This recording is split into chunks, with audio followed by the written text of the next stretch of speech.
7장 3절과 19절 말씀이죠. 우리 아까 성경 공독했습니다. 그렇죠? 네. 그러고 나서 우리 상가대가 찬양을 해주면 정말 좋을 터인데 우리 상가대 찬양이 따로 없으니까 함께 찬송가 88장 부르신 이후에 하나님 말씀 나누겠습니다.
유치원에 다니던 어떤 한 아이가 숙제를 앞에 놓고 고민했다고 그래요. 숙제에는 질문 하나가 있었는데 길을 잃은 강아지를 만나면 어떻게 하실 겁니까? 이 아이의 대답이 어땠을까요?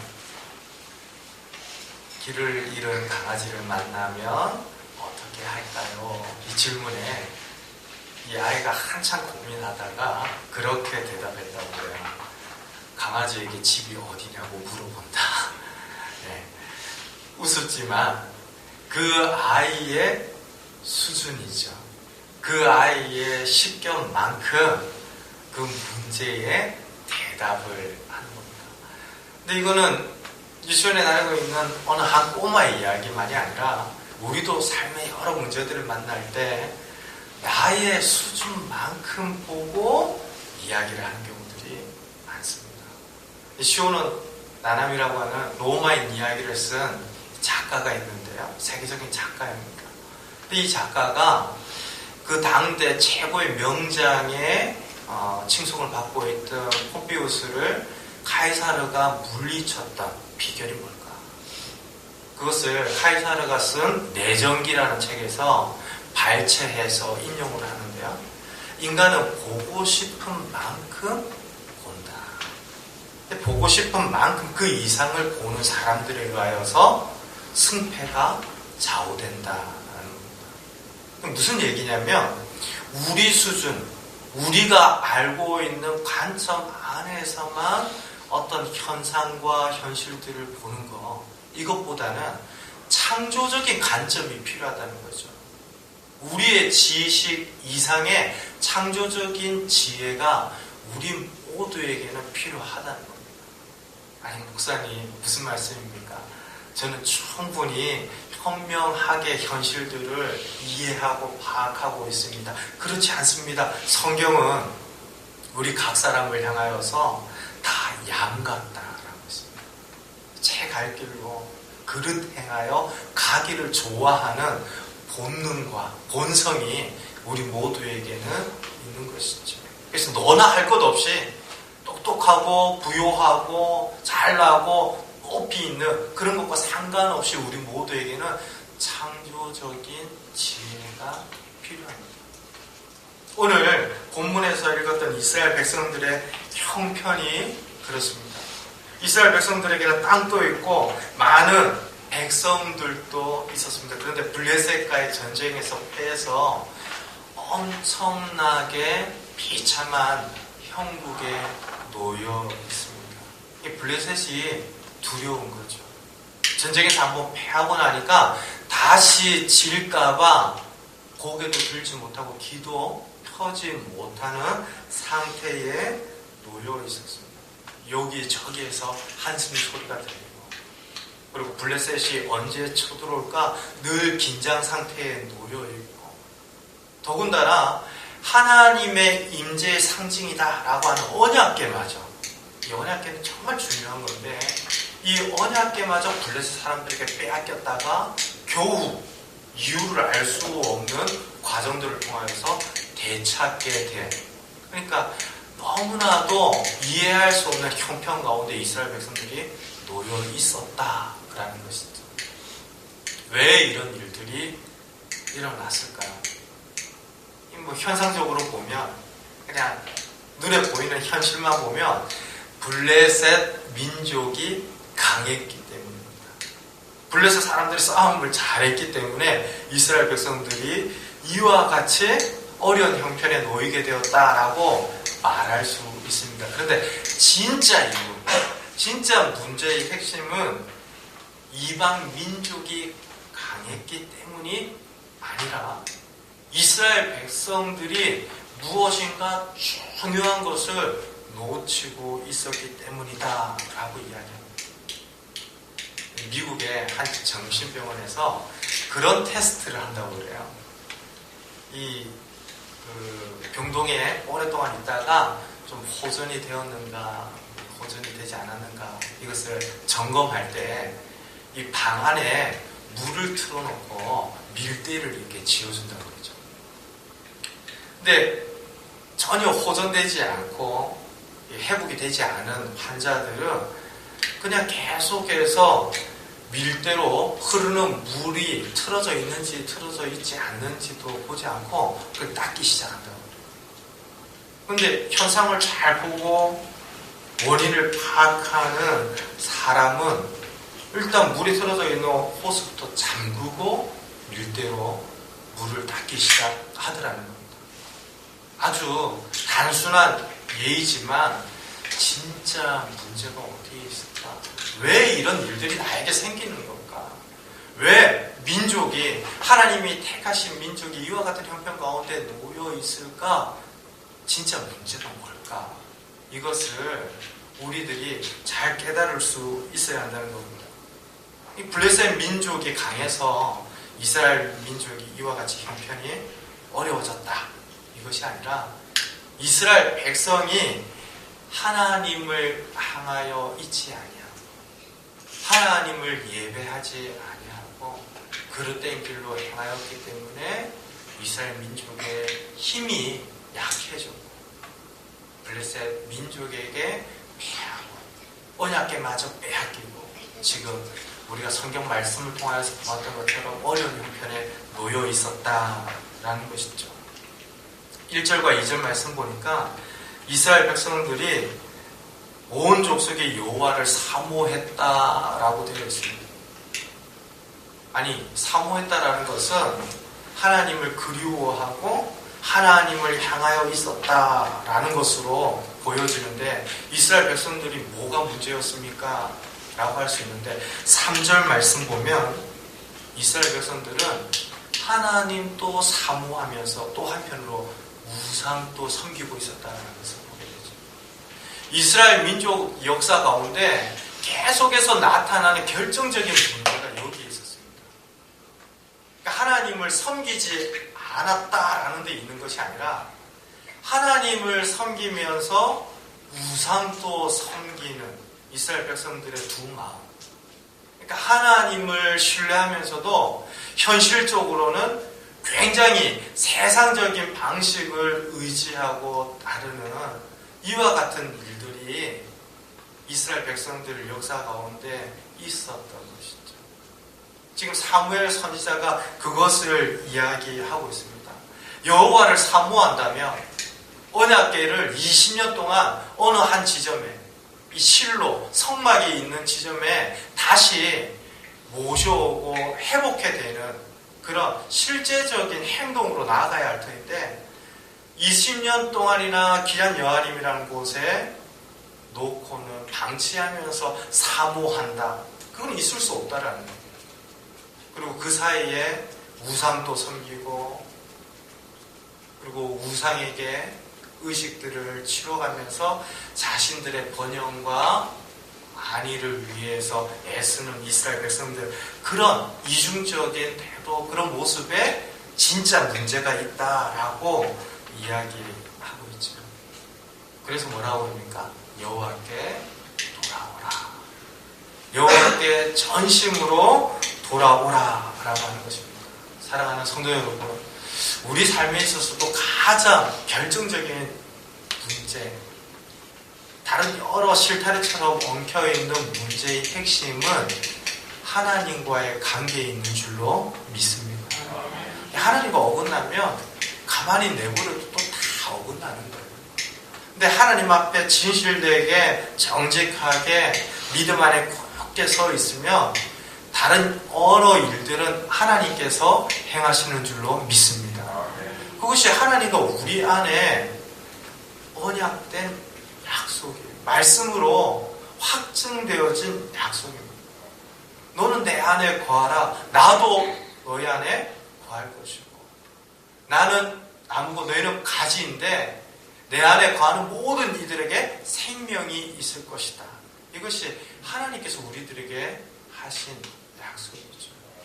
다른 여러 문제들, 현상에 우리가 진짜 밀대를 쥐고 물을 닦기만 닦는 것처럼 해결하려고 해서는 안 되고 하나님과의 관계에서 가장 먼저 문제의 핵심을 보려고 하고 만나려고 하고 깨달으려고 하는 창조적인 지혜들이 우리 모두에게 필요하다는 것입니다.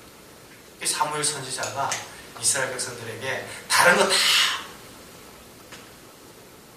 뒤로 하고 하나님께 먼저 돌아오라라고 말씀하고 있습니다. 그리고 우상을 제하고 그만 섬기라라고 이야기하는데요. 그 말씀을 하면서 미스바로 모여라라고 하죠. 이 미스바는 사실 지형적으로 보면 굉장히 싸우기에 적절하지 못한 지역입니다. 이 미스바는 들어갔다가 도망칠 길이 없는 사지와도 같습니다. 손자병법에서 절대 싸우지 말아야 될 지형이 있는데 사지, 이거 죽는 곳이죠. 그래서 미스바라고 하는 곳은 아주 높은 지역이고 그곳이 밀리면 이스라엘 전 지역이 블레셋 사람들에게 넘어갈 수 있는 지역이었는데 왜 그런 곳에 모이라고 하는가? 영적인 의미가 있습니다. 그러니까 미스바라고 하는 곳이 싸움을 하기에는 적절하지 않은 곳인데 그 미스바라고 하는 이름 뜻 자체가 파수대입니다. 망대입니다. 그러니까 지금 사무엘은 망대를 블레셋 민족을 향하여 싸우기 좋은 지역에 세워라 이것이 아니라 하나님을 섬기는 일에 가장 높은 망대부터 세우라라고 하는 의미에서 이스라엘 백성들을 미스바로 집결시킵니다. 그러니까 하나님 앞에 돌이키는 것, 그것이 우리 생애에서 만나는 여러 문제들의 가장 본질적인 핵심인데, 그 핵심적인 문제를 위해서 하나님 앞에 전망대를 세우라는 것이죠. 세상의 동정을 살피고 적군의 형편을 살피고 철병기로 무장한 블레셋 민족의 동태를 살피는 일에 망대를 먼저 세우는 것이 아니라 우상을 제거하고 하나님을 향하여 돌이키고 하나님의 말씀에 귀를 기울이는 일에 가장 중요한 파수대, 망대를 세우고, 그 미스바에서 진짜 우리 민족을 돌보시는 파수꾼 대신 하나님께서 개입하시도록, 역사하시도록 그 앞에 있으라라고 하는 것입니다. 사랑하는 성도 여러분, 저와 여러분들에게 미스바는 어디일까요? 저와 여러분들에게 하나님을 향하여 돌이키는 자리와 시간은 어디일까요? 저는 매주에 또 주중에 드리는 예배의 시간인 줄로 믿습니다. 예배를 통해서 우리는 하나님 앞에 망대를 세우는 것입니다. 그 망대에서 하나님께서 우리 삶의 구석구석을 향하여서 말씀하시도록 이 예배의 시간을 통하여서 하나님께 귀를 기울이고 하나님께 예배하는 것이죠. 그것을 통하여서 하나님께서 말씀하시고 우리 삶의 여러 면모들에 대하여서 하나님의 지혜, 창조적인 지혜들을 허락하실 것입니다. 시편 121편 말씀을 보면 이런 말씀이 있습니다. 내가 산을 향하여 눈을 들리라. 나의 도움이 어디서 올까? 나의 도움은 천지를 지으신 여호와에게서로다. 여호와께서 너를 실족하지 아니하게 하시며 너를 지키시는 이가 졸지 아니하시리로다. 이스라엘을 지키시는 이는 졸지도 아니하시고 주무시지도 아니하시리로다. 여호와는 너를 지키시는 이시라. 여호와께서 내 오른쪽에서 내 그늘이 되시나니 낮의 해가 너를 상하게 하지 아니하며 밤의 달도 너를 행하지 아니하리로다. 여호와께서 너를 지켜 모든 환난을 면하게 하시며 또 내 영혼을 지키시리로다. 여호와께서 너의 출입을 지금부터 영원까지 지키시리로다. 이것이 우리를 향한 하나님의 약속입니다. 그 하나님께서 적을 향하여 세상을 향하여 바라보시도록 우리는 하나님 앞에 모여서 망대를 세우고 파수대를 세우면 하나님께서 우리의 파수꾼이 되어주시는 겁니다. 저는 예배의 시간들을 통하여서 너무 많은 경험들을 해왔습니다. 아마 선생님도 마찬가지입니다. 내가 이건 분명히 맞다라고 생각할 때 예배의 말씀들을 통하여서 예배의 찬양과 기도를 통하여서 하나님의 뜻과 계획들이 들려지고 발견되었을 때 어떤 날은 두렵기도 하고 어떤 날은 너무 감사하기도 하고, 그래서 예배 시간들을 통하여서 우리의 평생이 그냥 내버려두면 다 양 같아서 각각 제 갈 길로 갈 터인데 하나님의 인도하심을 받으며 여기까지 오게 된 것입니다. 할렐루야. 하나님께서 우리의 삶을 그와 같이 말씀으로 인도해 주시고 돌보아 주셔서 파수해 주시고 그 미스바에서 하나님을 향하여 예배하는 이스라엘 민족에게 개입하셔서 문제를 해결하신 것 같이 우리 삶 가운데도 일하시는 것입니다. 이스라엘 백성들이 어떻게 되었습니까? 사무엘상 7장 9절 말씀 우리 다시 한번 읽을까요? 사무엘이 젖 먹는 어린 양 하나를 가져다가 온전한 번제를 여호와께 드리고 이스라엘을 위하여 여호와께 부르짖음에 여호와께서 응답하셨더라. 그것으로 그 다음의 이야기들은 끝이 나버립니다. 여호와께서 살피시고 응답하셨습니다. 그 이후에 어떻게 됩니까? 블레셋 사람들이 결코 이스라엘 민족을 이기지 못합니다. 사랑하는 성도 여러분, 하나님께서 천지를 창조하셨습니다. 저와 여러분들이 하나님과의 관계에서 굳게 서고 하나님 편에 있을 때 하나님께서 천지를 창조하신 능력 안에서 우리를 위하여 일하시는 줄로 믿습니다. 아멘. 다른 여러 복잡하게 실타래처럼 엉켜있는 내 삶의 문제들 가지고 내 수준에서 현실을 파악하고 해결하려고 하는 것이 아니라 하나님 앞에 예배하면서 하나님께 귀를 기울이면서 하나님께서 일하시도록 하나님과의 관계에 가장 힘을 쏟는 우리 그사랑교회 성도님들 되시기를 주님의 이름으로 축원드립니다. 그것이 가장 중요하고 그것이 가장 우리에게 핵심적인 문제라는 것을 기억하시면서 하나님 앞에 예배드리는 이 시간들을 통하여서 내게 창조적인 지혜를 허락해 주십시오. 그리고 그 말씀 듣고 내 삶에 우선하는 가장 중요한 문제들을 깨닫고 내가 이 예배의 시간들을 사모하고 예배를 중심으로 앞으로 내 인생을 살게 해 주옵소서.